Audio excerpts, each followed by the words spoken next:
Burns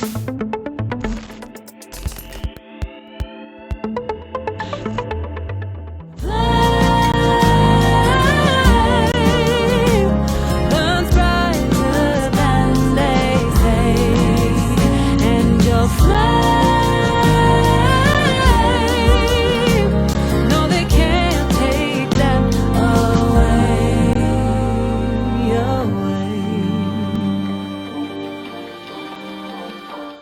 First question I have for you is a lot of people find their path early in life, and I'm curious to know, did you know you wanted to get into music when you were younger? Yes, I knew very young that I wanted to get into music. I was about 9 years old. Yeah. And during my research, it said you wrote your first song at 9? Yeah. Wrote my first song. I mean, I didn't know how to read music, Mhm. but I did write all the lyrics, and then I had a little pocket recorder and I would sing the melody. And so that was my way of writing the music. That's pretty cool at such a young age. Yeah. Yeah, it was a good way for me to express myself, and I kind of discovered my voice through poetry, actually. Hmm. So I used to write a lot, and then I would just sing what I was writing. You went to the Berklee College of Music in Boston. Can you talk about how that experience helped you grow as an artist and how it affected you right now? How it affects you right now? Yeah, Berkeley, my time at Berkeley was um, a little bit of a mixed bag for me. I think that being in that type of an environment was really good for me because it was very, well, it was very intense. And so many of the people around me were so driven, and I think I had a moment when I was there where I realized what it really takes to be a musician. Hmm. And it was when I was walking down the halls of the practice rooms. And I would see people in the practice rooms for like 6 hours a day. And that kind of was the first time I realized, like, okay, it's a grind. Hmm. And my whole life I loved music, and I was always creating, and but I wasn't exposed to that type of environment Hmm. until I went to Berkeley. And so that's when it was kind of like a wake up call for me that, like, okay, it's a serious grind, and yeah, this is what it takes to be a musician. Did you have that little voice in your head saying, "Are you good enough to be here? Are you good enough to be a singer?" Walking down that hallway, did that affect you a little bit? If that makes sense. Yeah, I think that so Berkeley was a very competitive environment. I'm sure. Um, yeah, and I wasn't fully prepared for that. And so I think I got a little bit lost along the way, only because I didn't have as much confidence in myself. I was so young, Hmm. and I all I knew was that I really loved music. I wasn't trying to like be the best or trying to be a pop star. And I realized that a lot of the people who were going to that school were trying to be famous, and they were trying to be like, you Yeah. know, a pop star. And that was just not what I was going for. I was just there to learn and become a better musician.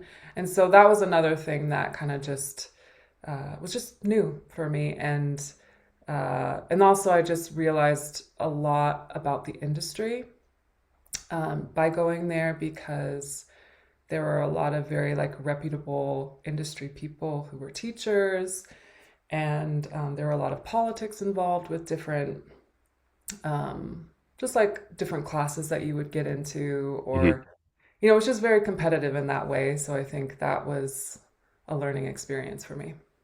Speaking of your process, do you think you have your process down now, or does it evolve as your career continues? Process as in Writing like music, going. sorry. Yeah. Oh yeah, so absolutely. Yeah. Writing music has always been super easy for me. That's my favorite thing to do on this planet. So That's um so cool.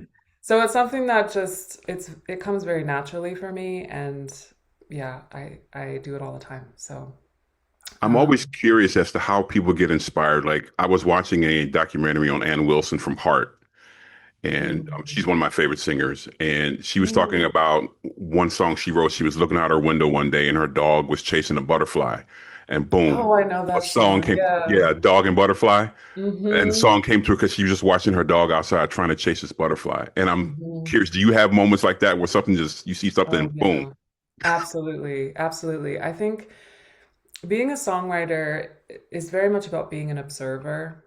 And I think that's something that I've just always been in my life. And you can write a song about anything. I could never understand writing the same song over and over again because there are so many things to talk about, and life is full of so many, different experiences and ways of looking at life, and different insights. So I feel like there's always a song, a new song to write. Your debut album was Because I Want to, which was released in 2020. How long was the process to get that album released, and what did you Oh, learn about yourself as an artist during that process? yeah. So that project took a while for me to finish because I worked on it independently. So I had to fund all of that myself. Hmm. So that did take some time. And my process with it, with the songwriting, was very organic. And um, yeah, the music actually came quickly. It was more about just recording and figuring out like the mixing and the production part of it because I had never produced my own album before. So, yeah, I think I learned a lot about producing since I didn't work with a producer. And, um, as a songwriter, I think you forget about the production side of things. Right. And so that was something that I had to just become aware of along the way and just get really clear about what my vision was ahead of time. So, like, before I went into the studio, I needed to have a vision of what the production would look like. And in some cases, I didn't always know, and I was just figuring it out along the way. So I think in that way, I learned a lot about how to produce. And then I learned a lot about my sound and where I want to go with it. Hmm. And the reason why I titled the project Because I Want to is because it was kind of my like declaration of um, you know my sound and owning it. And I had experienced a lot of naysayers and a lot of people in the industry who told me that my music wasn't commercial enough, or it wasn't, there was always something that it wasn't enough of. And so it was my way of saying, like, I'm going to create from this authentic place because I want to. Hmm. And, if you don't like it, then, so be it. But this is what I want. This is what I want the music to sound like. And I'm owning it. And so it was really a process of discovery in understanding my sound and really owning it. And I feel like I do really own it now. Doing research about you, I came across a video you did where you covered Prince's "How Come You Don't Call Me Anymore." Oh, And first of all, I'm a insane Prince fan. I could talk I about am that too. dude for hours.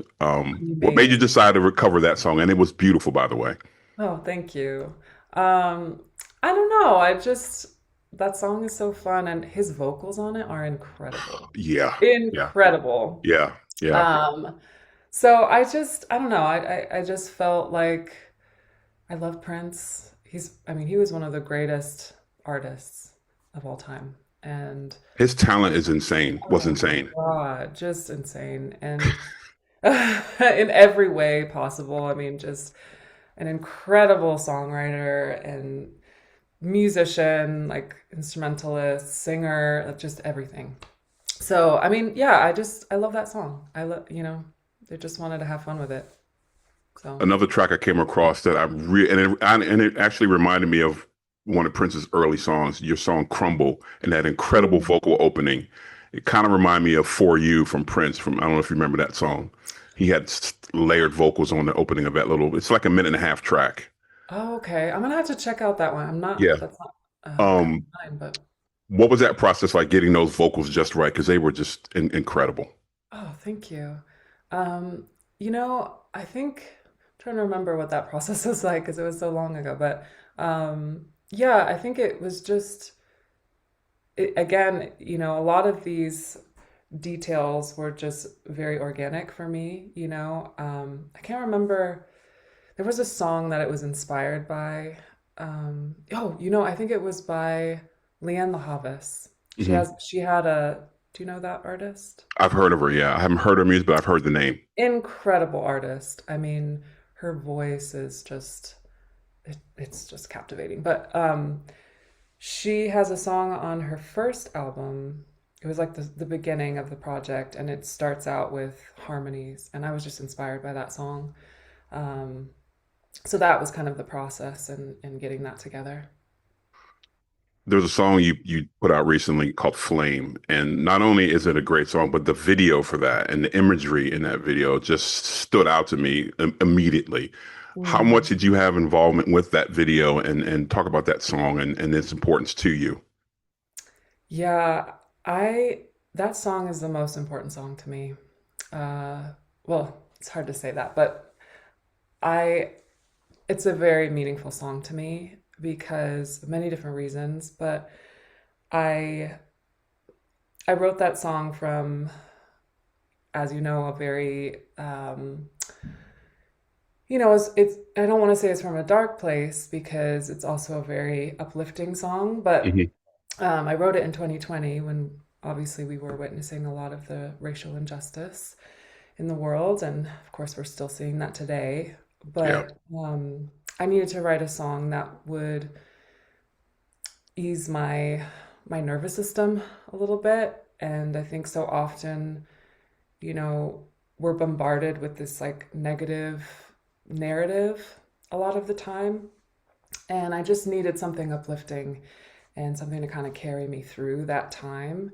And I think so often we don't talk about the mental, um, implications of like when you see those things, hmm, right? As a Black person, and just how much it affects your mental health and your emotional health, and so I wanted to write a song that really focused on celebrating what it means to be Black and focusing more on Black excellence and resilience.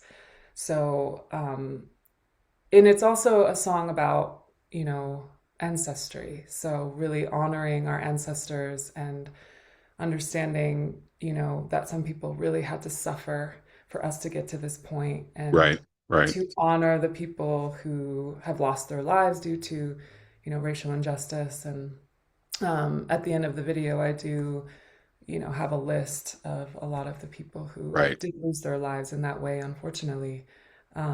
So I wanted to really honor that in the music and in the visuals, and I produced the whole video.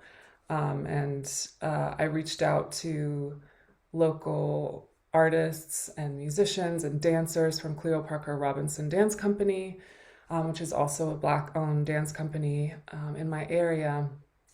And yeah, I directed the whole thing and was very intentional about the symbolism in the colors and it's definitely just there. every little detail. I was just like, I wanted the visuals to really showcase the message.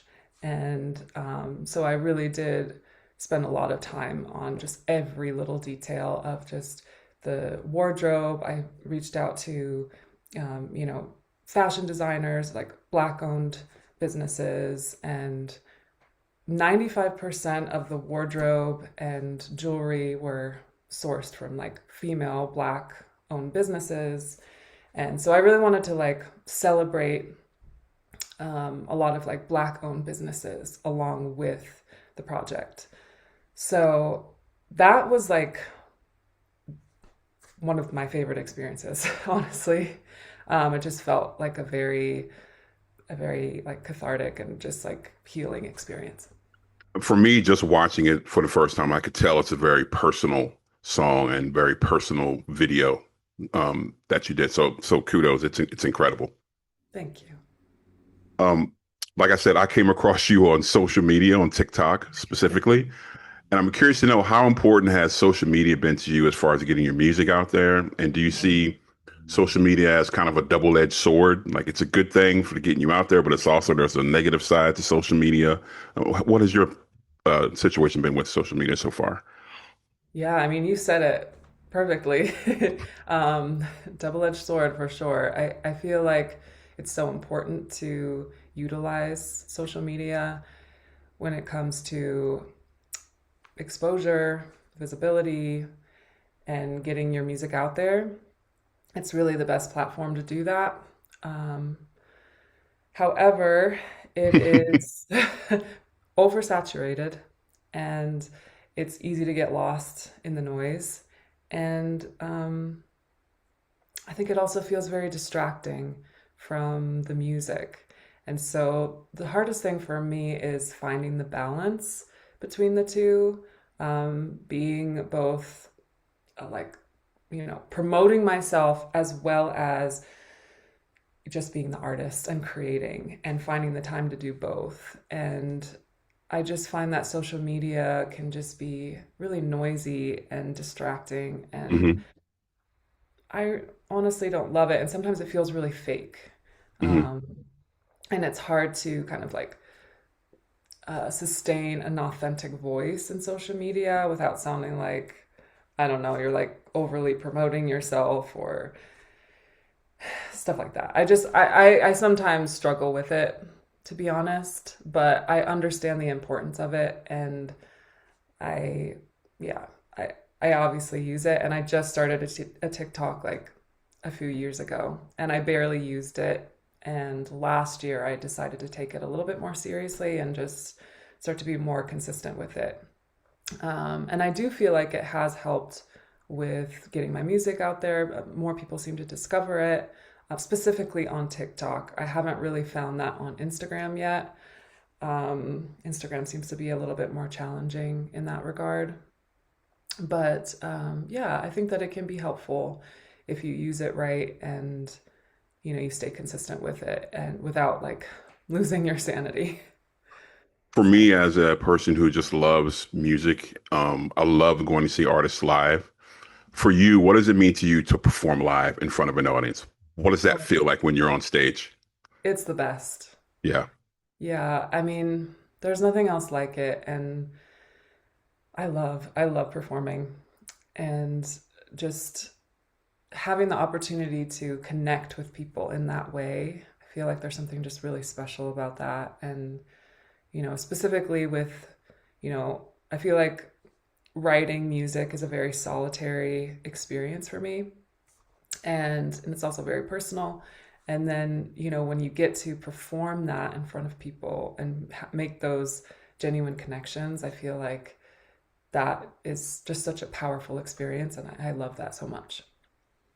One thing I find with today's music industry, and I don't know if you agree with this or not, but it seems like it's a singles driven industry these days and not an album driven industry. I remember growing up and listening to albums my mom would play for me, Al Green, and she would play Hmm. all different types, Fleetwood Mac, everything. And it was just the album that you enjoyed just sitting down and listening to.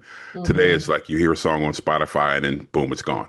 You don't listen to the Yeah. album. What are your thoughts about that? And should we go back to that album driven industry? Um, If that makes sense. yeah, no, I see what you're saying. I think we should go back to the albums. But I do understand its place, the singles um, being something that is easy to digest. Sometimes people can't fully digest a full album. I understand that it can be good as a way for people to discover you. But I do think there's something really special about a collection of music and that tells a story, Exactly. I was just you about to say know? that. Yeah. And I think storytelling is lost today. I feel like it's starting to get a little lost. And if we're always just releasing singles, then where's the storytelling and where's the, you know, I don't know, it needs to be, I think the projects need to have some kind of message in there. And I think that's getting lost now. So You make I think that we should have more projects, more albums. Um, but I do also see the importance of singles as a way to kind of slowly get your music out there and your name out there. And I think everyone has a really short attention span these days. that's And it's unfortunate. Yeah. hard to like sit down and listen to a full album. Um, and so yeah, I can understand that, but we need to bring the albums back. I don't know if you even want to comment on this, but Shaka Khan recently made a comment about today's female singers. She said, paraphrasing, that basically most of today's female singers have to go on stage basically naked in order to sell music because they don't really have voices. Yeah. They really can't sing. I'm curious, do you have any thoughts about that, or we can totally leave that out? Um, well, I think I understand what she's saying. I don't think you can generalize um, in that way. I think that there are singers who may show a lot of skin, but they can sing. Mariah Carey being one of them. There are like many artists who can sing and they just choose to express themselves in that way, and that's okay. Um, I understand where she's going with it in that um, real talent is kind of getting lost. Hmm. Um, and I think we're focusing too much on the image in the industry. I would agree with her on that. However, I do think that some artists choose to express themselves in that way, but that doesn't mean that they can't sing. I Right. think some artists can sing and they want to maybe show a little bit more skin, or they want to express their image in that way. And I think that that's their choice, but it doesn't mean that they're not talented. You kind of touched on this a little bit earlier. One of my final questions for you is, how important is music today for what's going on in the world? I know for me, music is my escape to get away from all the noise on TV. I don't even watch the news anymore. Would you agree with that? I do. Yeah. I think music is very powerful. I think that it's important for our mental health. I think, art in general really helps us to connect with each other. It helps us to have empathy for one another. Um, so, yeah, I would say that music is definitely one of the most powerful things out there, and it's universal. So, I'm curious. I was watching a video the other day and listening to this song, and I thought the artist, she was incredible. And then I find out it's an AI video and an AI song. And I could not believe it was AI. It looks so real. yeah. You I know, know I they're think I getting know where I'm good. going. They're getting good at it now. What are your thoughts about that? Because it was scary. I was like telling my friends, you should check this out. And my buddy's like, dude, that's AI. I was like, Yeah, oh crap. That was so real looking, so real sounding. right. Thoughts. I honestly hate it so much. It's scary. It's scary and it's insulting to musicians who actually dedicate their whole lives to learning this craft. And it's hard enough in the industry to, get your music out there and get your name out there. And now we have to compete with machines. It's like, I really do despise AI generated music. Um, and also, if you're going to have that out there, let people know that it's Yeah. AI. Like, that's the part of it for me that's just like, you're trying to fool people, you know? It feels so deceptive and icky, and I just, yeah, I'm really not for it.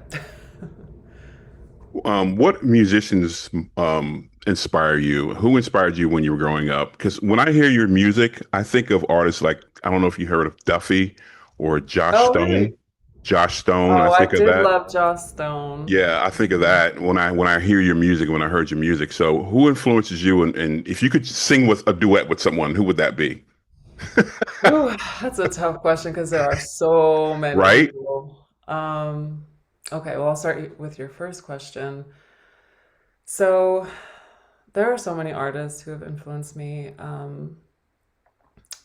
Are you talking about artists who have influenced me now or more when I first started out? I would say now. I would say Okay. now. Okay. Because that has changed a little bit. But Okay. yeah, so now there are so many artists, but I mean, obviously, I love all the greats, Stevie Wonder and Billie Holiday, Nancy Wilson. I I would say artists, like more modern artists who influenced me would be Leanne La Havas.